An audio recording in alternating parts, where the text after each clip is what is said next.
Welcome to Gamebox Daily. I'm Dom. And I'm Sippy. Crowds of angry Reddit fans erupted today after Discord banned the server responsible for the overnight boom in GameStop stock prices. The whole debacle started when GameStop's stock skyrocketed due to a technique known as short squeezing.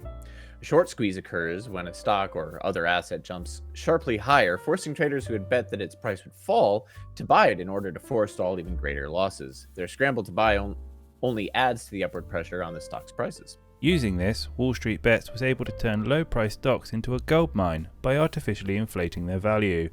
Prices started in the beginning of the week at $20 a share, but by the end of the week they had shot over $300. So those who bought in low have reported to make amounts ranging from the thousands all the way up to the millions. Because of sudden potential ability to make large amounts of money, the WallStreetBets Discord and Reddit unsurprisingly started gaining a lot of attention. Problems began to arise, however, when the Discord, which was already known for its less than pleasant environment, fell into even more unruly behavior. This is where Discord stepped in and took the server offline, stating that it was the offensive behavior of its users as the reason and not the financial situation that they had created. Discord stating, "To be clear, we did not ban this server due to financial fraud related to GameStop or other stocks. Discord welcomes a broad variety of personal finance discussions, from investment clubs and day traders to college students and professional finance advisors. We are monitoring the situation, and in the event there are allegations of illegal activities, we will cooperate with the authorities as appropriate." As you can imagine, this is where the internet blew up and called out Discord on its uncanny timing, with many users feeling that this was done intentionally to try and hinder the efforts of the WallStreetBets. The Reddit was briefly shut down, and upon its return, they issued the following statement. "We're suffering from success, and our Discord was the first casualty. You know as well as I do that if you gather 250,000 people in one spot, someone is going to say something that makes you look bad. The room was golden, and the people that run it are awesome. We have blocked all the bad words with a bot, which should have been enough.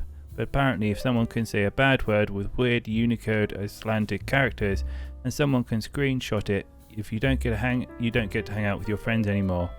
Discord did us a dirty, and I'm not impressed with them destroying our community instead of stepping in with the wrench we may have needed to fix things, especially after we got 1,000 server boosts.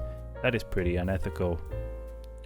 Discord are still yet to reply to this, and although the manipulation of the stock prices, GameStop still continues its downward spiral.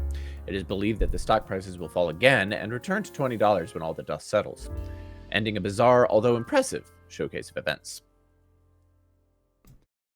So I'm not, aside the main Reddit debacle, I don't know much about the aftershocks that are going on at the moment. But have you? Do you know much more than I? Which is probably a lot.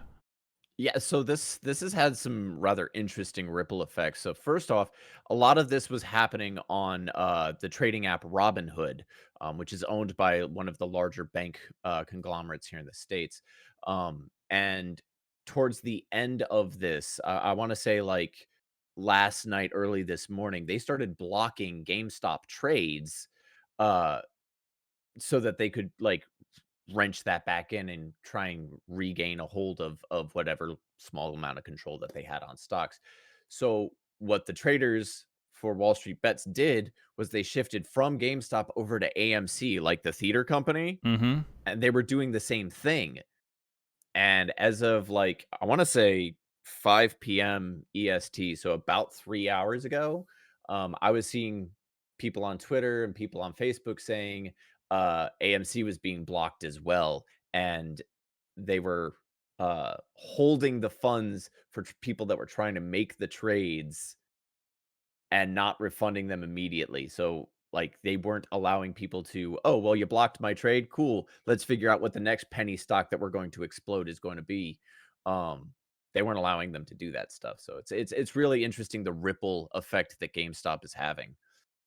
This is the point that I really wish I knew some financial advisors or people who had much more insight into this, because to me it seems like, well, this is just stock trading. You know, people invest all the time, but is it the fact that this is virtual manipulation of, you know, stocks that are currently in decay because of the coronavirus, that they are coming in and saying, no, we're not going to let you do this, and you should be trading under, I don't know, lobster normal trading circumstances.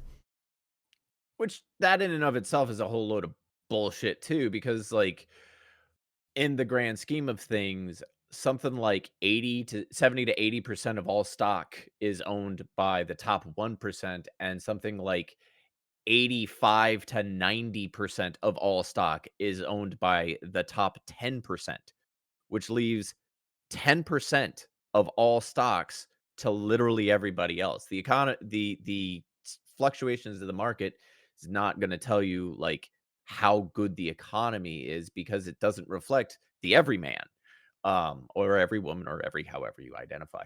Uh so this kind of stuff is the every person trying to wrench that control back of the market, and I think that that's just there's this weird, dirty little and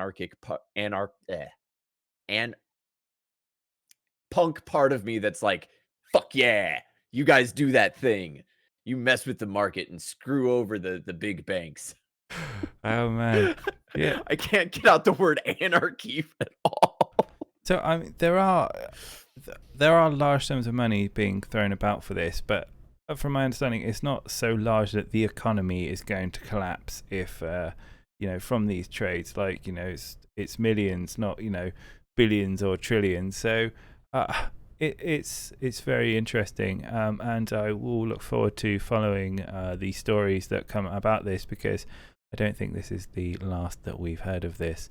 But anyway, this has been GameStop Daily. I say, joined by myself and Sippy Cup Games. If you enjoy this video, then please do drop us a like. If you want more updates, then drop us a subscribe, and we'll be back with more news in the week. And as always, stay healthy, stay safe, and we'll see you very soon. Bye-bye. Bye. GameStop.